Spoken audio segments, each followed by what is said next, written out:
പുറപ്പാട് പുസ്തകം 20-ാം അധ്യായം 24-ാം വാക്യം, ഒടുവിലത്തെ ഭാഗം.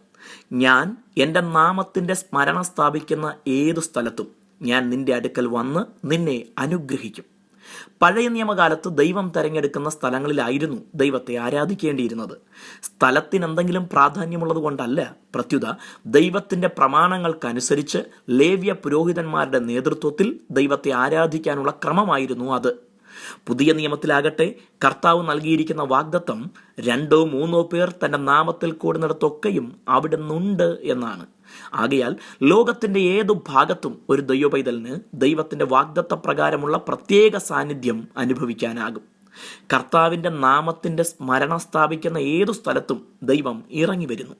നാം ജീവിക്കുകയും ജോലി ചെയ്യുകയും താമസിക്കുകയും ഒക്കെ ചെയ്യുന്ന സ്ഥലങ്ങളിൽ എവിടെയും ദൈവം ഇറങ്ങി വന്ന് നമ്മെ അനുഗ്രഹിക്കും. പുതിയ നിയമസഭ ആരംഭിച്ചതു തന്നെ മർക്കോസിന്റെ വീടിലെ മാളിക മുറിയിലാണ്. ആകയാൽ ദൈവത്തിന് ഏതു സ്ഥലത്തും നമ്മെ അനുഗ്രഹിക്കാൻ ഒരു തടസ്സവുമില്ല. നാം തൻ്റെ നാമത്തിൽ പ്രാർത്ഥിക്കുകയും ആരാധിക്കുകയും വേണമെന്ന് മാത്രം. നാം ജീവിക്കുന്ന സ്ഥലം എത്ര പ്രതികൂലങ്ങളും വെല്ലുവിളികളും നിറഞ്ഞതുമായിക്കൊള്ളട്ടെ, ഏത് ദുർശക്തികൾ കൊടികുത്തി വാഴുന്ന ഇടവുമായിക്കൊള്ളട്ടെ, സകല നാമത്തിനും മേലായ നാമമായ യേശുവിൻ്റെ നാമത്തിൽ നമുക്ക് ജയം നേടാനാകും. വാഗ്ദത്തത്തിൽ വിശ്വസ്തനായ ദൈവം അവിടെ ഇറങ്ങി വരും. അവിടുന്ന് നമ്മെ അനുഗ്രഹിക്കും.